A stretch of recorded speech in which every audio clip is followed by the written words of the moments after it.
Good afternoon, everybody. Sorry I'm late. I apologize. Here 15 minutes. This isn't a relief. What, the apology? I guess never apologize. I take it back. There you go. Before we get started, I have a couple of details about recent conversations that President Obama has had with foreign leaders. First, since the readout was sent last night, fairly late, I just want to make sure that all of you know that last night around 8 p.m. Eastern, the President spoke with Mexico President Calderon. President Obama expressed appreciation for the strong investigative work of the Mexicans to arrest one of Special Agent Zapata's alleged killers. And President Calderon expressed appreciation for the cooperation of American agencies that made the arrest possible. The President said that neither the United States nor Mexico could tolerate violence against those who serve and protect our citizens, as Special Agent Zapata did so selflessly through his own life. President Obama also said he was looking forward to welcoming President Calderon to the White House on Thursday, March 3rd, to discuss our important bilateral relationship and key global issues. Also, I'd like to mention that this afternoon the President is scheduled to speak with Prime Minister Cameron and President Sarkozy to coordinate our actions in response to the situation in Libya. We expect additional conversations with foreign leaders on this topic in the days ahead. With that, I am ready for your questions. Can we talk about the Americans that are in this situation with the ferry that's not able to leave Tripoli? Are there contingency plans to get them out? The State Department government is working very hard to evacuate the Americans from Libya. The details of those operations are available at the State Department, but we are doing everything we can to safely evacuate them from Libya. And with that evacuation still not having happened, how does that complicate the U.S. response to the situation? Well, as I think you heard the President say yesterday, very clearly what his position is towards the situation, towards the actions of the Libyan government, very clear condemnation of the violence against the protesters there, violence against Libyan citizens. He also is obviously very concerned about the safety of Americans, and that is a priority.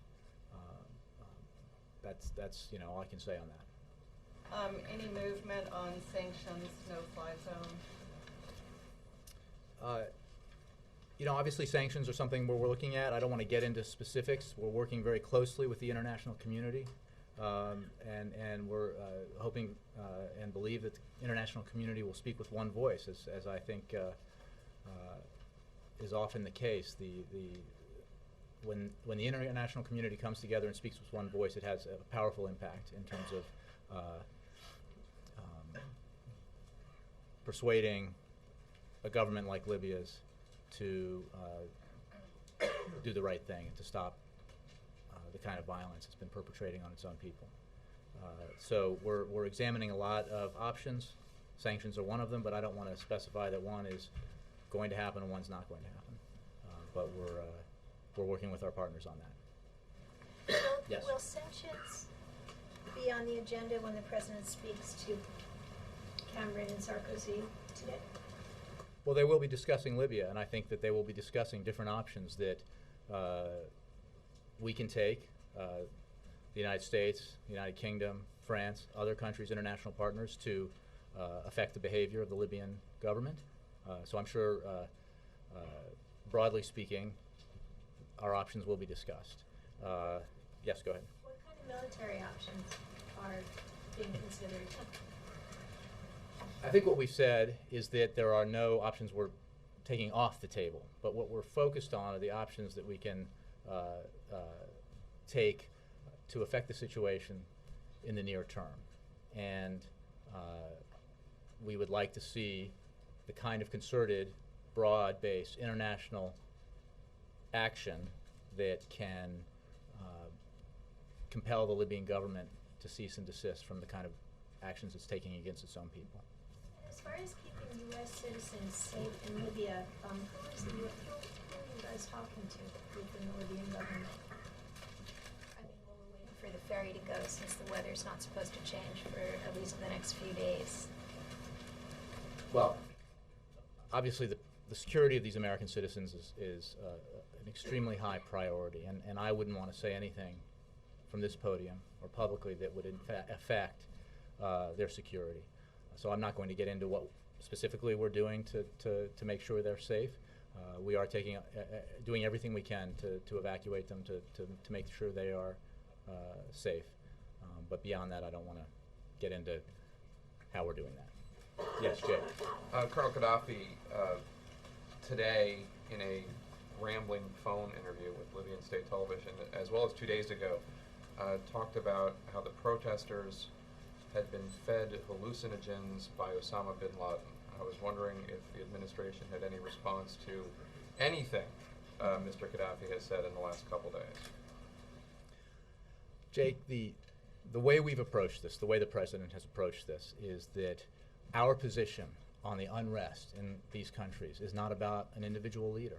It's about the responsibility that each government has to not respond with violence to peaceful demonstrators, to not restrict the universal rights that their citizens have, and to move forward with the kind of reforms that will be responsive to the legitimate aspirations of their people. It's not about personalities. And I would simply note that one consistent theme I think you've seen in the way that we have responded to these developments, these events in the Middle East, in the region, has been to make it clear that it's also not about the United States. It's not about the United States dictating outcomes, picking leaders, telling countries who can run, who can be their leader and who can't be, because what we have seen are legitimate, organic, grassroots risings by the peoples of these countries demanding more freedom and greater opportunity in their lives. And again, it's not about individual leaders, and it's about the peoples in these countries. The French defense minister has talked openly about imposing a no-fly zone, more openly than the U.S. has talked about it. Can you explain why? Well, I don't want to explain what other leaders in other countries have said or other senior officials from other countries. What we have said is that we're not going to specify which options are on or off the table. We are discussing a full range of options with our partners at the UN and elsewhere, you know, we expect to take action in the near term to with the international community to, we believe, hopefully compel the Libyan government to stop killing its own people. Do you have any theory as to why other nations have been allowed by the Libyan government to land planes to extricate their citizens, and the Libyan government has not allowed the United States to do so? Again, for the details on our efforts to extract American citizens from or help evacuate American citizens from Libya, I refer you to the State Department. I just know that we are doing everything we can to make that happen. Dan. Thank you. Back to the military options. Has the President been presented yet with a military plan on Libya from the Pentagon? I'm not going to get into specific options that are under consideration or not under consideration. I would again point out that we want to work with our international partners because we think the most effective action in many cases can be when the international community speaks with one voice and acts in a united way. I'm not ruling out bilateral options, but I'm just saying that is a focus right now. So you're not ruling out that there is a military I'm not ruling option, anything out. But you won't say if the President has been presented with a military option yet? No, I won't say that. Is there a list of priorities in terms of what options you would like to attack first? You know, this is whether it's sanctions, whether it's no-fly zone, whether it's military, has the administration put together a list of options and priority?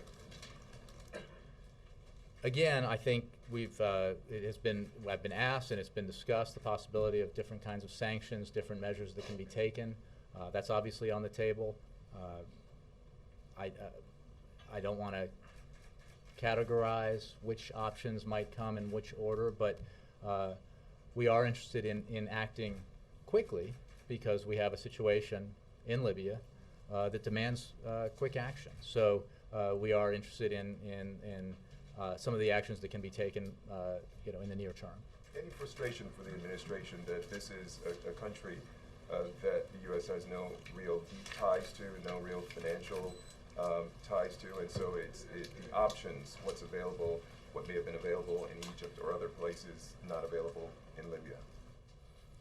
Well, Dan, as we said, each country that has been affected by this unrest is different. Each country in the region is different. Each country has different traditions, political systems, and relationships with the United States and other countries around the region and the world.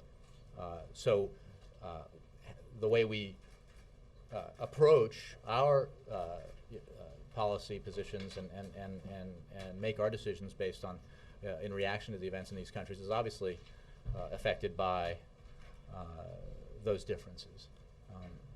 While it's also guided by the principles that we've talked about that apply to that guide our approach to all these countries and the unrest in them. So that's a long way of saying, each country is different, and we deal with them and their differences as necessary. Yes, Chip. Thanks, Jack.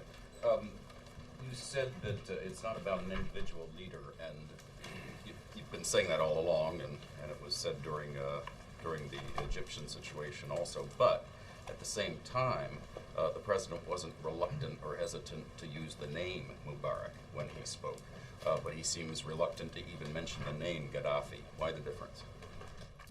Well, I wouldn't read too much into that, because the overlying principle here is that it's not about the individual leaders. It's not about the United States deciding who should or should not lead a country. That's for the people of the country to decide, and that in many ways is what this unrest has been about. Either specific leaders or regimes or the way that the governments have treated their peoples. And I would point you again to the fact that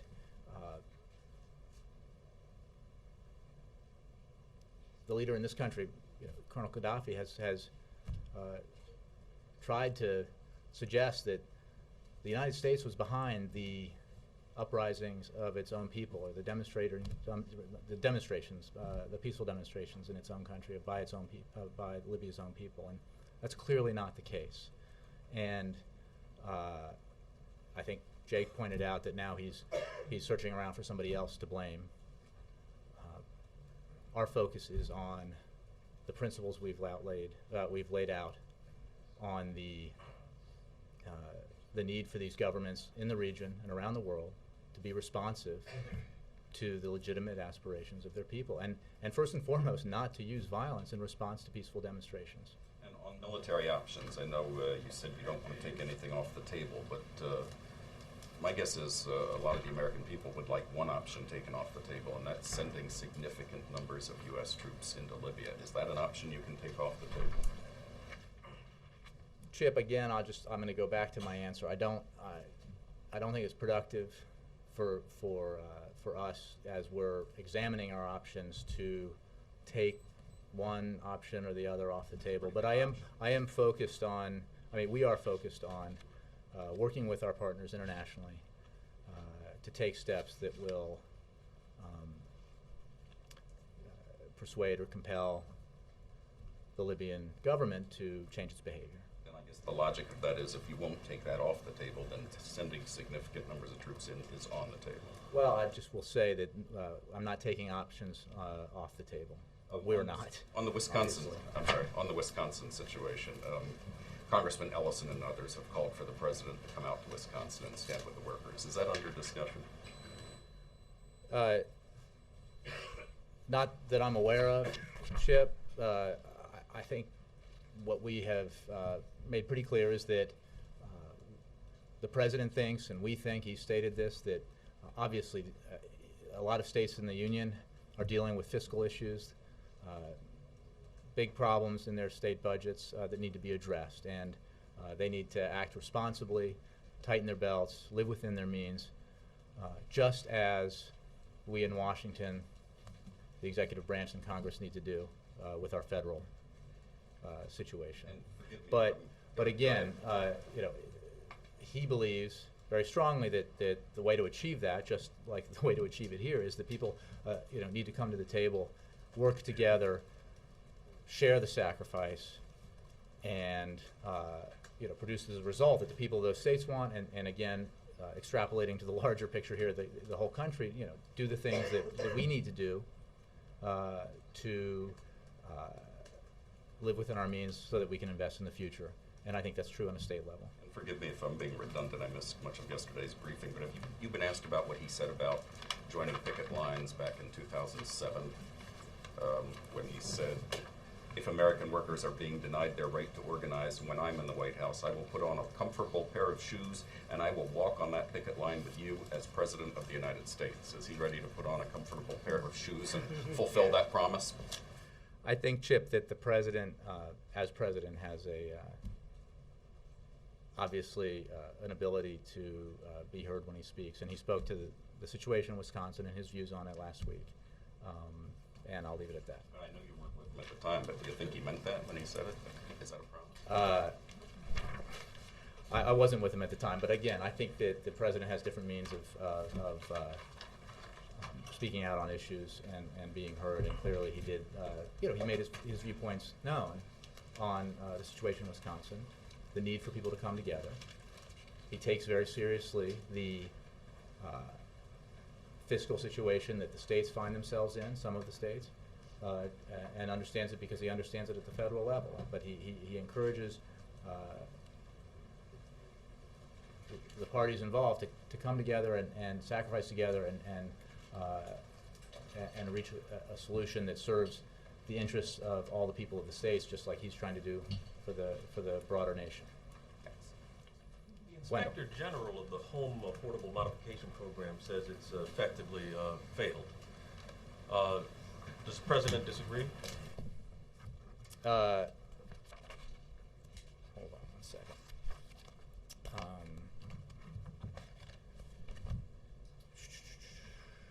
I'm not sure I have anything on that for.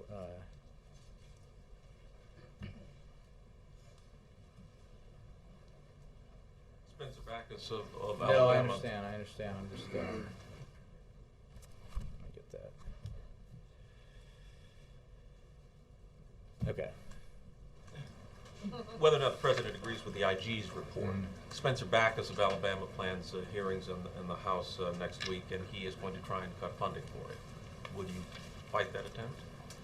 You know, I don't want to speculate about what we're going to do in response to a possible action by a senator. So, you know, if and when something happens, we'll have a response. Would you consider saving 600,000 or 700,000 mortgages when the goal was 4 million to be a success? Well, look, we've been very clear about the seriousness with which we have been trying to deal with the stabilizing the housing market, helping responsible homeowners stay in their homes. The fact is that, as you state, you know, tens of thousands, maybe hundreds of thousands of homeowners are in their homes because of the program, and we're working to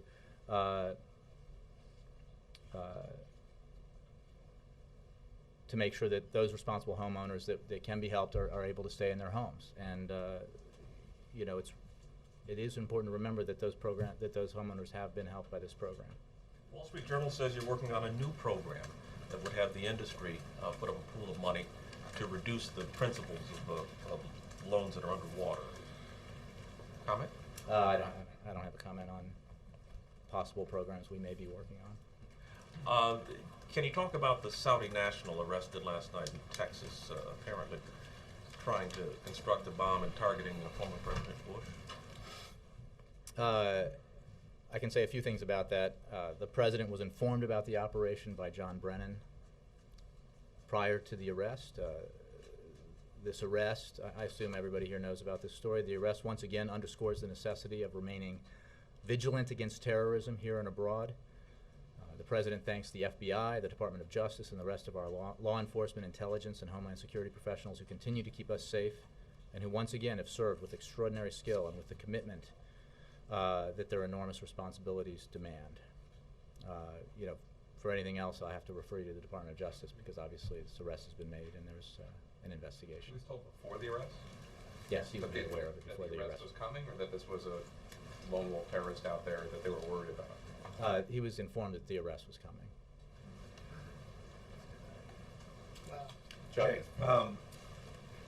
can you say whether the President has asked Secretary Gates to come up with a contingency plan to enforce a no-fly zone or start working with NATO on that respect? There is some reports that that's taking place. I understand you guys aren't ruling any options out, but are plans being updated at least so that if the President gives an execute order, this can happen?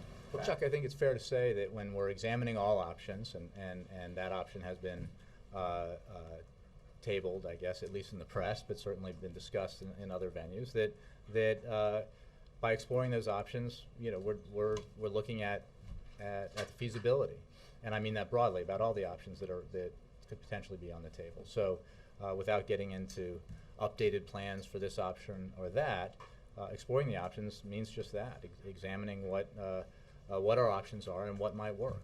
What kind of consultation has there been with NATO? I refer you to the Defense Department, but again, I don't want us to go down one lane here on one option and leave you with the impression that I'm ranking them. Again, we are examining all the options that are available to us, and the conversations around that examination are obviously taking place. On the issue of sanctions, is there a concern that that some set of sanctions are going to harm the free part of Libya? You know, the eastern, where Gaddafi doesn't have control. I mean, is there a way to do sanctions that you can humanitarily help one part of the country while punishing the government itself?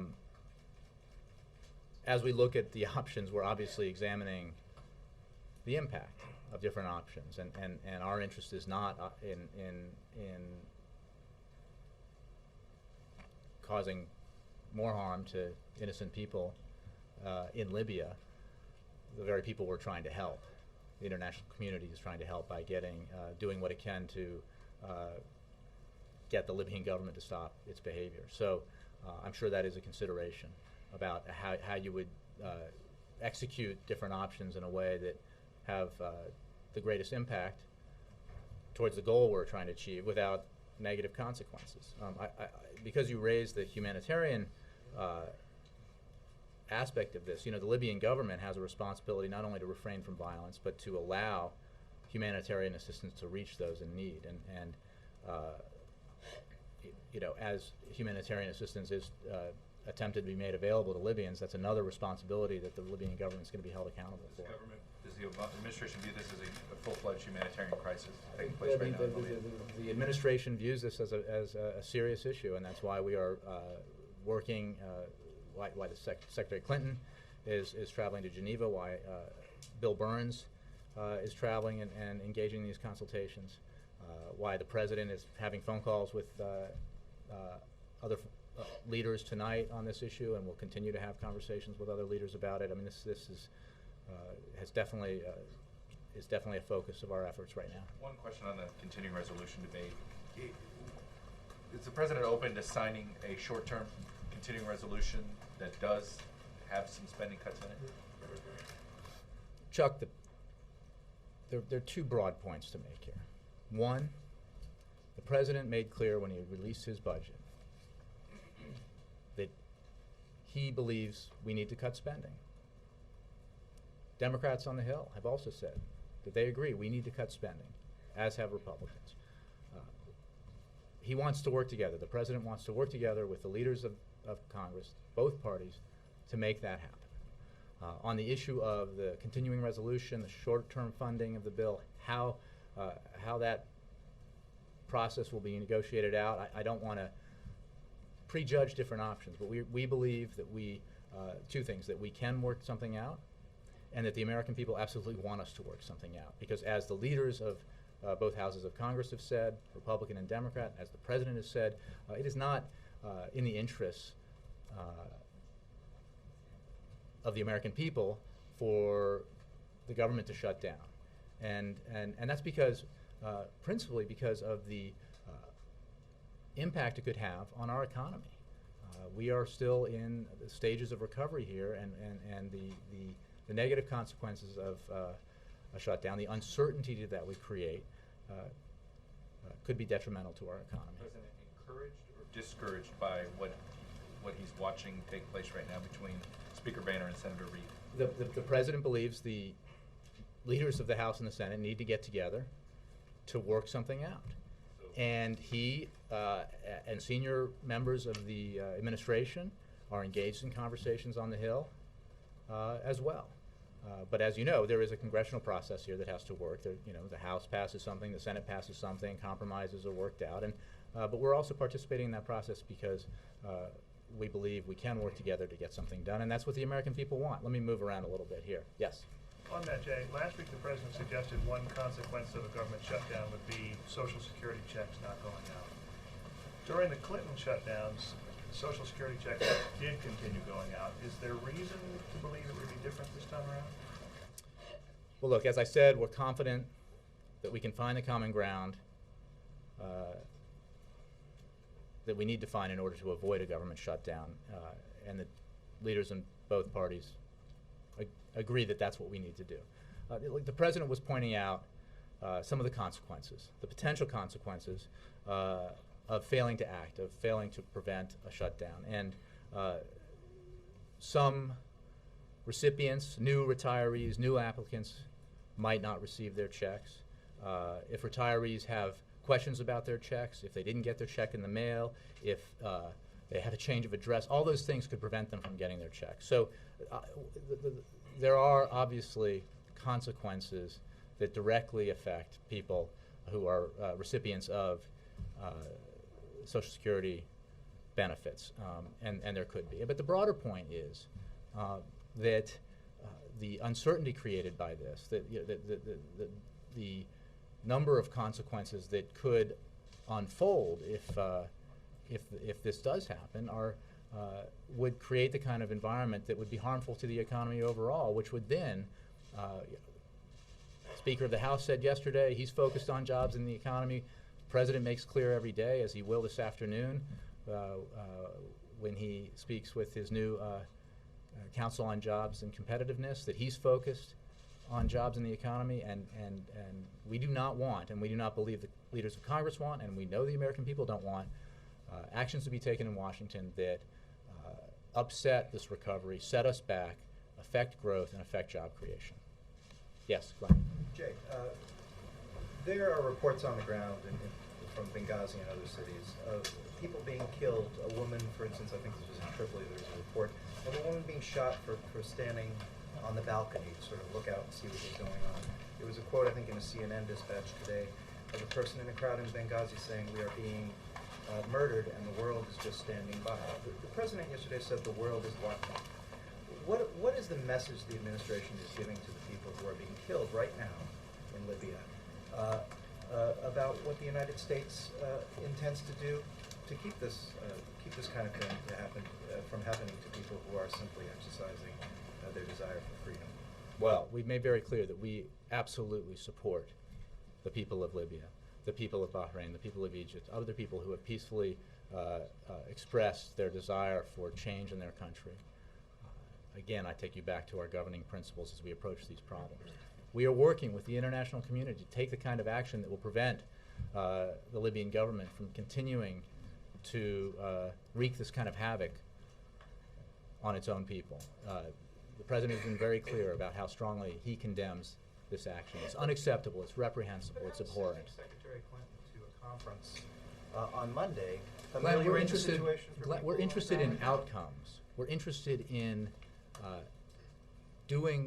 taking the measures that will actually have the desired effect, which is to get the Libyan government to stop the bloodshed. And the president is absolutely focused. Let me speak to Glenn here. The president's absolutely focused on this, and as is Secretary Clinton and the rest of the national security team. Is there a concern that any more forceful, we've talked a bit about sort of the Americans on the ground, is there a concern that a more forceful response by the administration could result in more bloodshed against Libyan protesters?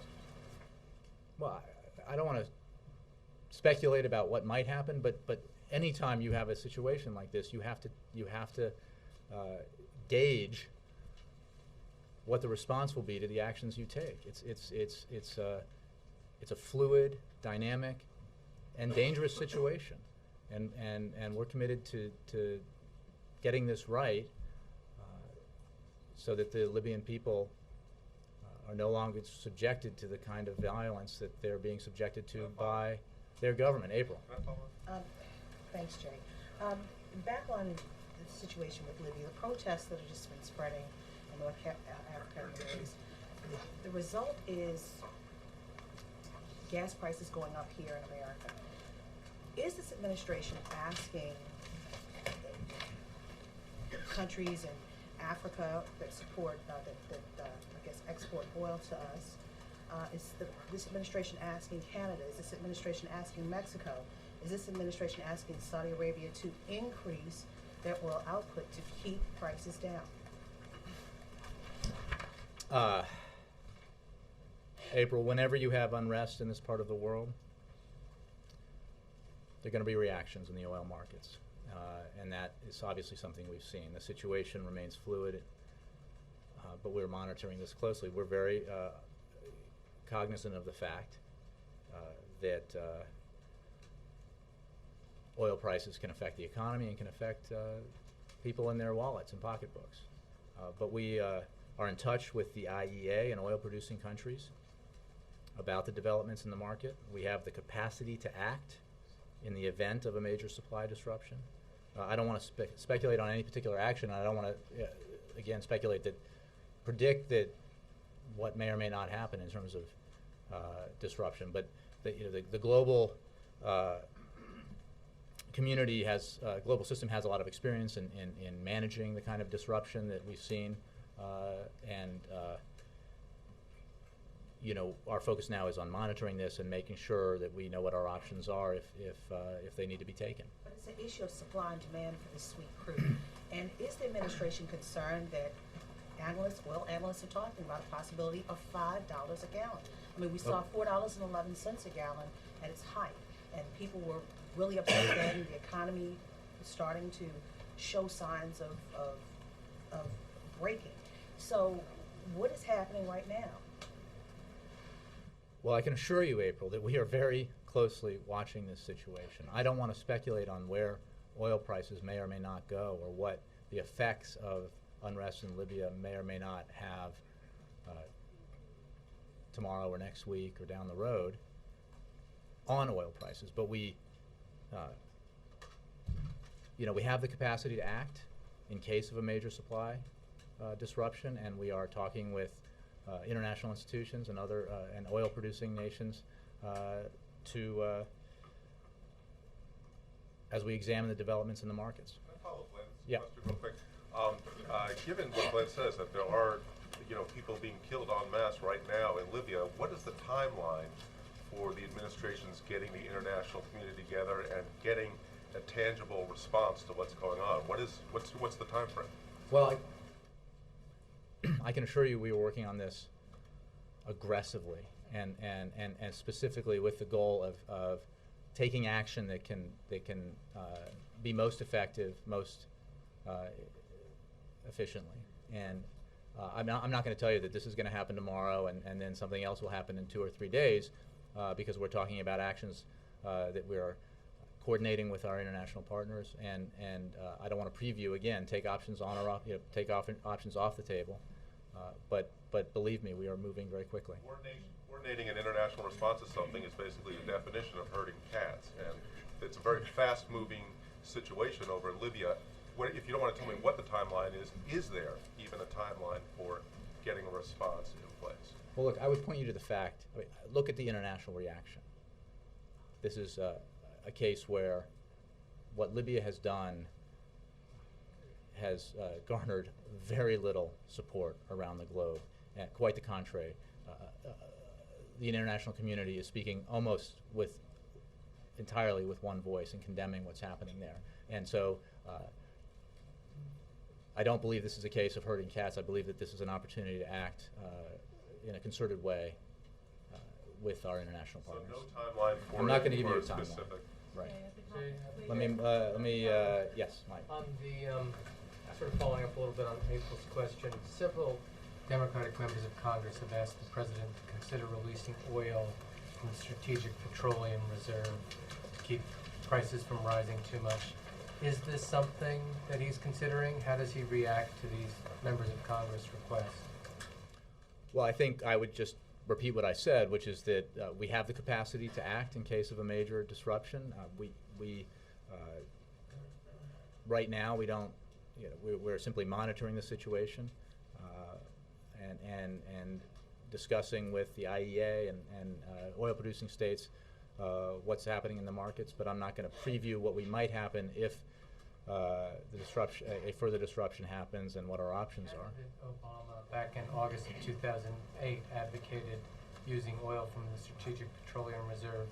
Back in August 2008, when the price of oil was about $120 a barrel, at what price would President Obama want to release oil? I think what's important about that to remember is that the causes of the surge in oil prices in 2008 were quite different from the circumstances that we're seeing now. And then I would say that we are examining our options, and we have the capacity, if necessary, to act in case of a major disruption. But again, it's important. There's not a one-size-fits-all response when the actual circumstances are quite different. Let me, all the way in the back. Yes, yes, ma'am. Yes, yes, yes. I'm sorry, I don't know your name with the glasses. Yeah. My name is Sarah. Sarah. Yes. My question is, if we should have a government shutdown, would the people still get paid? Or I was going to ask about Social Security because obviously that would affect me. Is what you just said, that's not going to be touched, or you don't know yet, or what's going to happen? Well, I first of all, part of the problem is the uncertainty that it creates. But there are, the point I want to make very clearly is that we believe we can work together with Congress to avoid a shutdown, because we all agree that a shutdown would be disruptive to the economy, affect our capacity to grow and create jobs. That's an outcome that no one, we certainly don't want, the President doesn't want, and the American people don't want. So I don't want to predict what might happen in a circumstance that we very much hope to avoid. All the way in the back, yes, sir. Thank you, Jay. About the uprisings, you've said that all the nations are different and all the relationships are different. So then what metrics is the administration using to evaluate that an uprising in one country is different from an uprising in another country, and that the response should be different from one country to another? Well, because each country is different, you have to measure that. But we're guided by these principles that I talked about yesterday, that were enunciated by the President in his speech in Cairo, about the need for the countries in the region to respond to the aspirations, the democratic aspirations of their peoples, because they had a problem on their hands, that still pertains. That is our approach: no violence, respect for the universal rights of your citizens, and actions, reforms that respond to the demands and aspirations that are legitimate of the people. And in terms of how you evaluate, again, these are events that are happening from the ground up, and we've all seen them in Egypt. How the people on the streets represented all walks of life in Egypt, and obviously we look at that in each country, and how broad-based the unrest is. Fundamentally, peaceful demonstrations should never be responded to with violence. Another international story. Is there any comment from the White House about the extradition of Julian Assange to Sweden? You know, I have no comment on that because it's an ongoing investigation. Jonathan. The Vice President is meeting with Richard Trumka today, along with Hilda Solis, and I'm wondering why the President was not on that list, and did the President drop in on that meeting? I don't believe the President did, but I will double check, and if he did, I'll let you know, but I don't believe he did. And this was a long scheduled meeting. As you know, the Vice President meets with labor leaders periodically. This has been scheduled for quite a while. But I mean, we're right in the middle of a big labor fracas. Is the President trying to keep his distance from this? Look, the President made very clear, as all of you wrote about, and many of you made more of than what was actually the case, his view on the need for public sector employees to tighten their belts just like everyone else as we all try to get control of our budgets at the state level and the federal level. But his concern that what not happen is that the fiscal problems that states find themselves in be used as an excuse to go after the fundamental bargaining rights, collective bargaining rights, the sort of underlying foundation of unions. So I think he made his position on that very clear. Sam. Yeah, different topic. Following yesterday's decision by the Department of Justice to drop its defense of DOMA, members of Congress have reintroduced legislation to actually overturn the law. Considering that the administration now has a position that DOMA is unconstitutional, will we be expecting support from the President for these pieces of legislation to make the law inoperative? The President has long believed that DOMA, Defense of Marriage Act, is an unnecessary and unfair law. He supports the repeal of the law. As for its constitutionality, obviously he made clear his views on that in the decision he made that was announced yesterday. But he does support the repeal, yes. Michael. Jay, why did the President tell us that Ray Davis a lot was of Michaels in here, but you're next. Why did the President tell us why did the President tell us that Ray Davis was a diplomat? Mr. Davis was received by the government of Pakistan as an employee of the embassy, and he was granted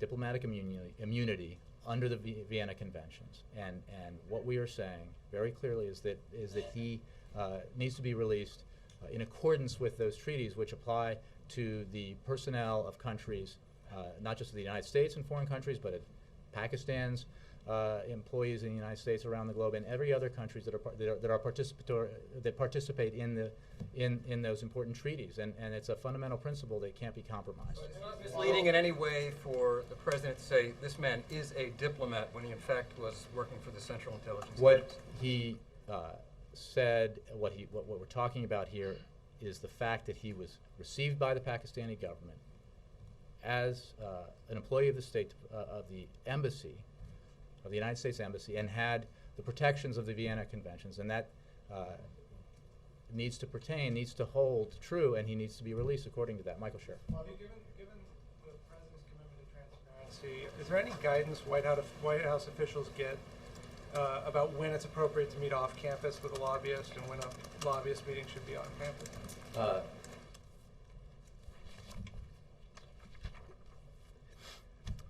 This administration has taken extraordinary actions to be transparent. I think this question stems from a story that frankly was absurd. We release hundreds of thousands of records voluntarily, a policy instituted by this president because of his desire for transparency, something no administration had ever done before. The decisions about where you are, and those records are available to every American citizen online to be reviewed. And all different types of people come to the White House complex for meetings on issues. And our level of transparency and disclosure is unprecedented because the president believes deeply in it. What I would say is that, as any of you who have walked around this complex know, been in the West Wing, not like the TV show, very small space, very few meeting rooms. The old executive office building, the Eisenhower executive office building, a third of which has been under renovation since we've been here, very limited space. Jackson Place is a White House conference center, so designated, and therefore when we have large meetings sometimes we use that space if there are no spaces here. So that's. Would you agree that there's effectively a transparency loophole here? If the goal is to show when lobbyists, powerful interests are meeting with White House officials, that, you know, right now it's routine for White House officials to meet off campus with these people, and there's no daylight on that. It is routine for the White House officials to meet with all types of people, including lobbyists, and frequently here. It's the suggestion that we're not being transparent is laughable, given the unbelievable precedent this administration has set in its closing the door, the revolving door, and releasing these records. There are no, the WAVE system, which is the system that produces the records, operates in certain buildings and not others, and for those decisions, how that operates and why, I refer you to the United States Secret Service. But the principle here is the unprecedented level of transparency that we have provided because we believe deeply in it. Would it be inappropriate for a White House official to intentionally arrange a meeting off campus to not be caught by the WAVE records? Look, we have meetings with all sorts of people. We have them here. Those records are available. And we, I don't have. Chose to go off campus because you didn't want it to show up in the file. Yes or no? The guiding principle here is transparency, and we believe that we don't. That nobody is that I'm aware of is hiding where they're meeting. The meetings that happen at Jackson Place, it's a big meeting place, and that's where. Why not change the policy to release those names? We do not control where the waves is, and I'm not going to, in terms of. You could release them separately. You could change the policy. Look, I'm not aware, what policies might be instituted in the future, but what I think is fundamentally important to remind you of is that we release information that has never been released before. I think you probably remember you were covering the previous administration. They went to court, to the Supreme Court, to prevent the disclosure of people who were meeting with the Vice President. We voluntarily release the records that are available to us, and we never said that there was a way to get every name in every meeting. The principle is disclosure, and we have gone to extraordinary lengths to make that happen. Again, I don't want to predict about future policies that may be put in place. I just want to remind everybody about what we've done and why. The woman in red. So what is the level of concern in the White House about the 9 metric tons of mustard gas that are currently stockpiled in Libya? I don't have anything for you on that. Jay? Yes, ma'am. Jay, you said that it's important for us to move quickly on Libya today. But the President said yesterday, Wednesday, that Secretary Clinton will be going to Europe on Monday to consult with the Human Rights Council. That's 5 days. A lot of Libyans can die in 5 days. Well, first of all, Secretary Burns is also traveling to deal with this issue. Secretary Clinton, the President, officials at every level of the national security team are working on this full time, I can assure you. Also, in addition, I haven't quite finished. In addition, my other question was, you said it's very important for us to speak as one international voice. Some of the European counterparts are already calling for sanctions. So and we're discussing options with. Why not join in with them? Well, we are absolutely interested in examining sanctions as a possible option, but we're examining all options, and we will have, we will take action as soon as possible. Jay, Let me go to Jared. Yeah. Yeah, Jay, on the European counterparts, you said at the top of the briefing that Cameron and Sarkozy are getting calls from the president. Is there any outreach to WHO and Medvedev to get the other members of the UN Security Council P5 for something on that level? Is that on the table? Not that I'm aware of. I think the president will be discussing having conversations with other foreign leaders going forward. I don't have anything on who specifically or what contacts the State Department might be making or the our ambassador at the UN. Let me go here. Sorry. Yeah. When the president makes phone calls like the 2 that he's going to make today, there's always some groundwork before then. So would you describe this as a decision call on what's going to happen next with these 2 other leaders, or is this just continuing consultations. I wouldn't want to characterize beyond what I've said. Now, on the assets of Gaddafi and his family, the Swiss government today has frozen the assets of Gaddafi, his sons, and the rest of the family. Are the wheels in motion for that to happen here? I would simply say that we are examining a variety of options and that we will move as quickly as possible to implement them. Yes? Jay, on the arrest in Texas, does White House believe President Bush was a target? I don't want to get into the details of this investigation, so I'm not going to comment on that. Has President Obama spoken to President Bush about this? I don't believe he has, but President Bush was notified. Can I ask a follow-up on that? Jay, can I ask a follow-up on that? There are a lot of allegations that this student who is a Saudi who was arrested should not have been in this country. Is there a loophole in the immigration system? Should the screening process be tightened to screen out potential jihadists? Well, I don't want to comment on this investigation in any capacity. So, I mean, not in any detail. Questions about immigration, I direct you to DHS. Connie, 3? Well, let's just do one. All right. Okay, well, can I do one quick on New Zealand and one on pirates? Sure. Thanks for the information on New Zealand. Any chance the president will visit New Zealand maybe when he goes to Hawaii and Japan? I don't have any announcements on presidential travel. Pirates. There's been nothing said, and it's been a few days since the Americans were slaughtered. There are some increasing calls to bomb the headquarters of the Somali pirates. Do you have any sort of strategy? What are you going to do with them? I would not and could not speak about operations that may or may not happen. I don't want to suggest that anything is happening, Connie, but it's not something I would talk about. Well, we've obviously outraged by the actions of pirates that result in the deaths of American citizens. And the president, as you know, I believe has expressed his sincere condolences to the families of the victims. But beyond that, I don't want to get into details. Thank you. I'll take one more. Yes, sir. Given the fact that the Libyan government has seemingly already abandoned sort of rational reasoning and behavior by turning on its own citizens, is it realistic to think that sanctions and international efforts would convince it to stop doing so?